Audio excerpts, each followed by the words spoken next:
Paneer the most famous vegetarian food in India. ఇందులో fats, proteins, ఇతర minerals పుష్కలంగా ఉంటాయి. అందుకే most of the vegetarians paneer ను ద కింగ్ ఆఫ్ వెజిటేరియన్ అంటూ ఉంటారు. పన్నీర్ లవర్స్ ఈ వీడియో పూర్తిగా చూసిన తర్వాత పన్నీర్ తినాలా వద్దా అని అప్పుడు డిసైడ్ అవ్వండి. పన్నీర్ అనేది ట్రెడిషనల్ ఫ్రెష్ మిల్క్ లో తయారవుతుంది. కానీ ఇక్కడ ట్విస్ట్ ఏంటో తెలుసా? పన్నీర్ ని కల్తీ చేస్తున్నారు. ఇండియాలో ఏదైనా ఫుడ్ ద మోస్ట్ కల్తీ ఏదైనా ఉంది అంటే అది పన్నీరే. ఫుడ్ సేఫ్టీ వాళ్ళు చెప్పిన లెక్కలే చెబుతున్నాయి. ఇయర్ లో మొత్తం 700 పన్నీర్ ఫుడ్ శాంపిల్స్ అన్ని కల్తీ అని తేలింది.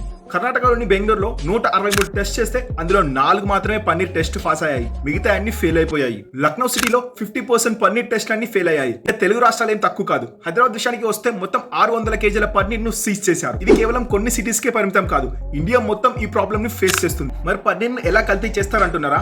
యాసిటిక్ యాసిడ్ పాలల్లో కలుపుతారు. గ్లిసరిన్ మోనో స్మూత్ గా ఉండడానికి కలుపుతారు. స్టెర్లిన్ ఫిక్స్, starch powder, synthetic milk powder కలిపి పన్నీర్ ను తయారు చేస్తున్నారు. తినే ముందు ఒక్కసారి ఆలోచించండి. ఫేక్ పన్నీర్ కు ఒరిజినల్ పన్నీర్ కు రెండింటి మధ్య తేడా ఎలా కనిపెట్టాలంటారా?